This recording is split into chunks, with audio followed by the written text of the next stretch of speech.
오늘의 만나를 시작하겠습니다.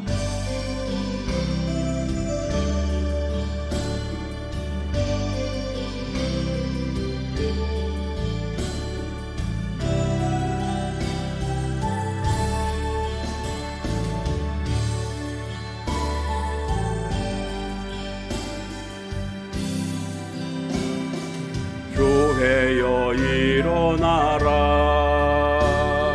주께서 부르시니 두려움과 실패 내려놓고 교회여 일어나라, 교회여 일어나라, 주께서 보내시니 우릴 부르신 삶의 자리에서 교회여 일어나라. 우린 세상의 빛, 하나님의 편지, 주의 교회를 통해 세상이 주를 보리라. 일어나라, 아버지 사랑으로, 아버지 능력으로 서로 하나 되어 그 빛을 비추라. 노래하라, 아버지의 사랑을, 아버지의 크심을 이 삶의 노래로 주님을 나타내라. 일어나라.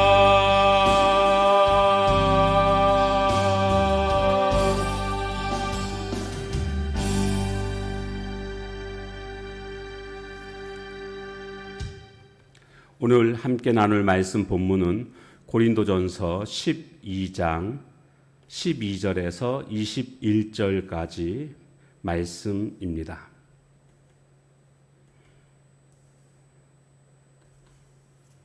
몸은 하나인데 많은 지체가 있고 몸의 지체가 많으나 한 몸임과 같이 그리스도도 그러하니라.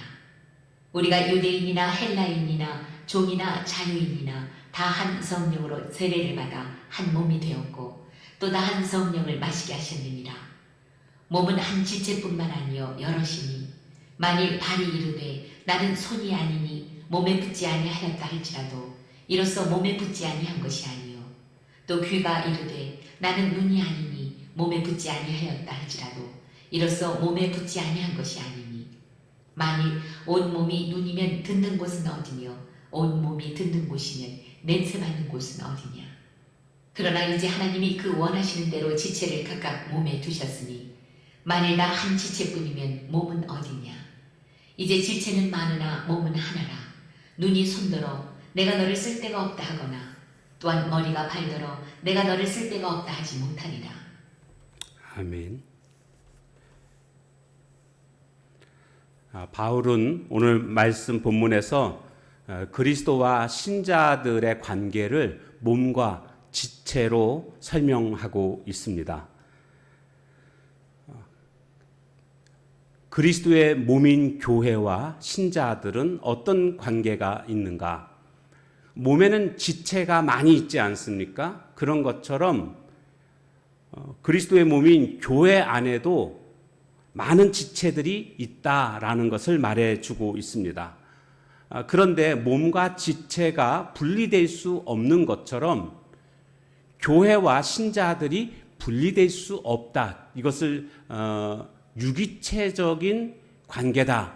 이렇게 보통 설명합니다. 떨어져서는 생존할 수 없는 그런 관계를 유기체적인 존재 관계다. 이렇게 말하고 있지 않습니까? 그러니까 오늘 교회는요, 여러 다양한 성도들이 하나가 된 것이 교회다라고 말할 수 있고요. 신자들의 입장에서는 교회에 꼭 붙어 있어야 됩니다. 마치 포도나무에 가지가 붙어 있을 때 열매를 맺게 되는 것처럼 교회와 유기체적인 관계를 맺어야 합니다.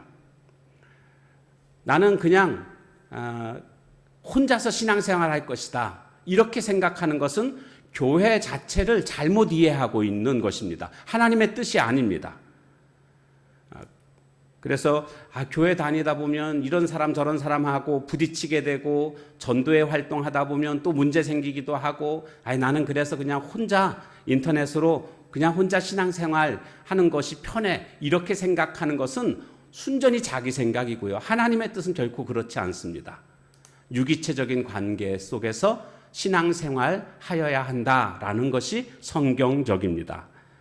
그런데 이 신자들의 구성원들을 우리가 살펴보게 되면 오늘 말씀 13절 말씀에 보게 되면 유대인이나 헬라인이나 종이나 자유인이나 모든 것을 다 초월해서 교회의 구성원이 된다라는 것을 말해주고 있습니다. 그러니까 교회만큼 아주 특별한 조직이 세상에 또 어디 있을까 이런 생각이 듭니다. 대부분 어떤 취미 따라서 어떤 목적을 위해서 그 목적에 부합하는 사람들이 모이기 마련입니다. 그런데 교회는요, 회장님도 나오고 거지도 나오고 이게 교회입니다. 전혀 어떤 조건이 없습니다. 모든 것을 다 초월해서 교회 구성원이 되는 것입니다. 그렇다고 한다면 교회 구성원의 입장에서는 어떤 생각을 가져야 하냐 하면 텃세를 부려서는 안 됩니다. 새 신자들이 왔을 때에 교회에 정착하지 못하는 이유 중에 큰 이유가 뭔가 보니까 교회 텃세 때문이다라는 말들을 합니다. 감사하게도 우리가 섬기는 교회는 텃세를 부리지 않는 교회임을 자부합니다. 텃세 부리는 어떤 모임들이 있습니다. 그 모임은 자신이 텃세를 부리지만 결국에는 자신이 고립되게 돼 있습니다. 마찬가지로 교회도 마찬가지입니다. 텃세 부리는 교회는 그 교회만 고립되는 것입니다. 우리가 텃세 부리지 않고 모든 사람들을 다 환영하고 받아주는 그런 교회가 되어야 합니다. 자, 그러면서 14절의 말씀에 보게 되면 몸은 한 지체뿐만 아니요 여럿이니 이것은 교회의 다양성을 지금 설명하고 있습니다. 몸은 한 지체가 아니라 여러 지체로 되어 있다라고 지금 설명하고 있죠. 그러니까 다양한 은사, 다양한 직분, 또 다양한 구성원, 다양한 사역 이와 같은 것들이 교회의 특징이라는 것입니다. 그러므로 오늘 한 사람 한 사람은 하나님께서 나에게 주신 것, 내가 받은 그런 은사와 직분에 따라서 내가 해야 할 일들을 충실히 수행하는 이런 모습이 되어야 합니다. 그런데 교회는 이렇게 다양성도 있지만 이 다양성을 가진 사람들이 생각해야 할 것, 깨달아야 할 것이 있습니다. 그것은 뭐냐 하면 내가 이 모임에서 존중받기를 원하고 있지 않습니까? 한 지체로서. 그러면 다른 사람들도 똑같은 생각을 하고 있습니다. 다시 말씀드리면 나만 중요한 게 아닙니다. 다른 지체들도 인정해주고 또 그들을 존중해 주어야 합니다. 그것이 15절부터 17절까지 말씀에 나오고 있습니다. 이렇게 교회는 다양성을 가지고 있는 것뿐만이 아니라 그 다음에 18절에서 보게 되면 이제 교회의 통일성에 대해서 설명하고 있습니다. 바로 그것은 18절부터 20절까지 설명인데요. 특별히 20절에 보면 이런 말씀이 있죠. 이제 지체는 많으나 몸은 하나라. 예, 지체는 많으나 몸은 하나다. 이게 통일성을 지금 말해주고 있는 것입니다. 각자 다양한 은사와 직분과 사역들이 있지만 이 모든 것들이 조화를 이룸으로 말미암아 몸을 이루게 되는 것입니다. 그러니까 유기적인 통일체다. 우리는 하나다. 이 생각을 가져야 합니다. 그러므로 오늘 남이 아닙니다. 연대의식을 가져야 됩니다. 지체의식을 가져야 됩니다. 동료의식을 가져야 됩니다. 자, 그래서 21절 말씀에 보게 되면 눈이 손더러 너 쓸데없어 이렇게 말하거나 또 머리가 발더러 너 쓸데없어 이렇게 말해서는 안 된다라는 것을 말해주고 있습니다. 다 쓸데있는 거죠. 발이 있어야 걸어갈 수 있는 것이고 손이 있어야 무엇인가 집을 수 있는 겁니다.